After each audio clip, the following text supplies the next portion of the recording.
नमस्कार। कभी सोचा है कि हजारों मील दूर हो रहा एक युद्ध हमारी गाड़ी के पेट्रोल और रसोई के बजट पर सीधा असर कैसे डाल सकता है? अगर नहीं, तो चलिए आज इसी कनेक्शन को जरा गहराई से समझते हैं। चलिए एक कहानी से शुरू करते हैं। रवि की कहानी। रवि, जिसे दुनिया में चल रहे तनावों से ज्यादा फर्क नहीं पड़ता था। उसकी सोच सीधी थी, यार इन सब चीजों से मेरी लाइफ पर क्या ही फर्क पड़ेगा। उसे लगता था कि ये सारे झगड़े उसकी दुनिया से बहुत बहुत दूर हैं। लेकिन फिर एक दिन असलियत से उसका सामना हुआ। पेट्रोल पंप पर उसने रेट देखा, 122 रुपए प्रति लीटर। पंप वाले ने कहा, सर तेल की कीमतें बढ़ रही हैं। वो ईरान इजराइल का चक्कर है ना। उस दिन रवि को समझ में आया कि फर्क तो पड़ता है, और बहुत गहरा फर्क पड़ता है। तो चलिए इस पूरी गुत्थी को 5 आसान हिस्सों में सुलझाते हैं। हम देखेंगे कि आखिर एक दूर का युद्ध हमारे लिए इतना जरूरी क्यों है, हमारी तेल की सप्लाई लाइन कैसे खतरे में है, इसका असर हमारी रोजमर्रा की हर चीज पर कैसे पड़ता है, भारत इस कूटनीतिक रस्सी पर कैसे चल रहा है, और सबसे बड़ा सवाल, क्या हम इसके लिए तैयार हैं? तो शुरू करते हैं पहले और सबसे बुनियादी सवाल से। एक दूर का युद्ध आखिर हमारे लिए मायने रखता ही क्यों है? चलिए देखते हैं कि कैसे दुनिया के किसी कोने में चल रही खबरें सीधे हमारे घर के बजट में घुस जाती हैं। देखिए, आज की दुनिया ना एक मकड़ी के जाले की तरह है। एक धागा कहीं भी हिले तो पूरा जाला कांप जाता है।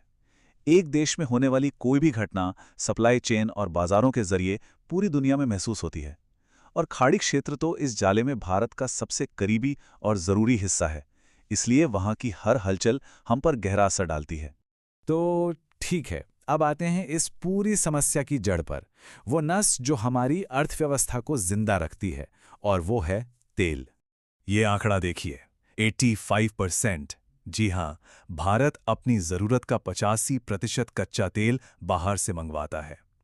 आसान शब्दों में कहें तो हमारी अर्थव्यवस्था की गाड़ी दूसरों से मिले ईंधन पर चल रही है। और यही यही हमारी सबसे बड़ी दुखती रग है, जो हमें बाहरी झटकों के सामने बहुत कमजोर बना देती है। ये है हुर्मुज़ की खाड़ी। इसे आप दुनिया की ऑयल आर्टरी समझ लीजिए। दुनिया का लगभग 20% तेल इसी पतले से रास्ते से होकर गुजरता है। और सबसे बड़ी दिक्कत, ये रास्ता सीधे सीधे संघर्ष वाले इलाके के पास है, और ईरान का इस पर काफ़ी कंट्रोल है। और यहीं से शुरू होता है असली खेल। ईरान कई बार धमकी दे चुका है कि वो इस रास्ते को बंद कर सकता है। जरा सोचिए, अगर ऐसा हो गया तो पूरी दुनिया में तेल का एक भयानक संकट खड़ा हो जाएगा, जिसकी पहली और सबसे जोरदार लहर सीधी हम तक पहुंचेगी। तो चलिए आगे बढ़ते हैं। अब शायद कुछ लोग सोच रहे होंगे कि तेल महंगा हुआ तो बस गाड़ी चलाना महंगा होगा, है ना? नहीं, इसका असर कहीं ज्यादा गहरा और चौतरफा है। ये एक बहुत ही सीधी सी चेन रिएक्शन है। कच्चा तेल महंगा हुआ मतलब ट्रांसपोर्ट का खर्च बढ़ गया, और जब ट्रकों और ट्रेनों का भाड़ा बढ़ेगा तो खेतों से मंडी तक आने वाली सब्जियों से लेकर दुकानों तक पहुंचने वाले सामान तक हर एक चीज महंगी हो जाएगी। मतलब महंगाई की सीधी मार आम आदमी की जेब पर।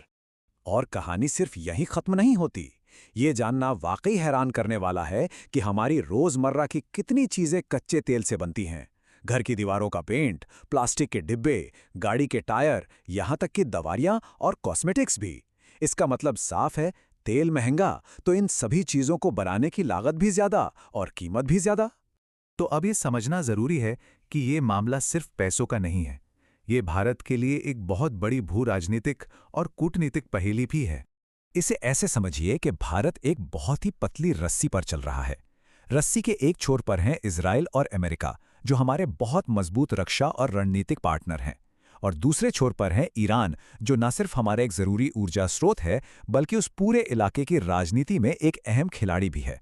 भारत को इन दोनों के बीच एक नाजुक संतुलन बनाकर चलना पड़ता है। तो इन सब चुनौतियों के बीच सबसे बड़ा सवाल यही उठता है, क्या भारत इस आने वाले तूफान का सामना करने के लिए पूरी तरह से तैयार है? चलिए देखते हैं। जरा इस चार्ट पर नजर डालिए। ये दिखाता है कि इमरजेंसी के लिए किस देश ने कितना तेल जमा कर रखा है, जिसे स्ट्रेटेजिक रिजर्व कहते हैं। जहां जापान और अमेरिका जैसे देशों के पास 200 दिनों से ज्यादा का रिजर्व है, वहीं भारत के पास सिर्फ 65 दिनों का ही भंडार है। मतलब ये बफर हमें किसी बड़े संकट में ज्यादा समय नहीं दे पाएगा। और ये टाइमलाइन सरकारी देरी की कहानी बताती है, जिसने हमारे सामरिक भंडार को बढ़ाने में रुकावट डाली है। 2020 में जब तेल की कीमतें बहुत कम थी, हम ज्यादा खरीद नहीं पाए क्योंकि हमारे पास रखने की जगह नहीं थी। नई सुविधाओं को 2021 में मंजूरी मिली, लेकिन ठेके 2025 में जाकर दिए गए और काम अभी भी शुरू नहीं हुआ है। और चुनौतियां सिर्फ तेल भंडारण तक ही सीमित नहीं हैं, ये और भी गहरी हैं। हम अपने जहाज बनाने में दूसरे देशों से बहुत पीछे हैं। सामान लाने ले जाने वाले जो कंटेनर होते हैं, उनमें से 95% चीन बनाता है। हम उन पर निर्भर हैं। अक्सर हमारी प्रतिक्रिया तब आती है जब पानी सिर से ऊपर चला जाता है। हम पहले से तैयारी करने के बजाय हालात संभालने की दौड़ में लगे रहते हैं। तो आखिर में सवाल यही है, क्या भारत हमेशा ऐसे झटकों का इंतजार करता रहेगा और फिर प्रतिक्रिया देगा, या हम वाकई एक ऐसा मजबूत भविष्य बना रहे हैं जो किसी भी वैश्विक तूफान का सामना कर सके? ये एक ऐसा सवाल है जिसका जवाब भारत के आने वाले कदमों में ही छुपा है।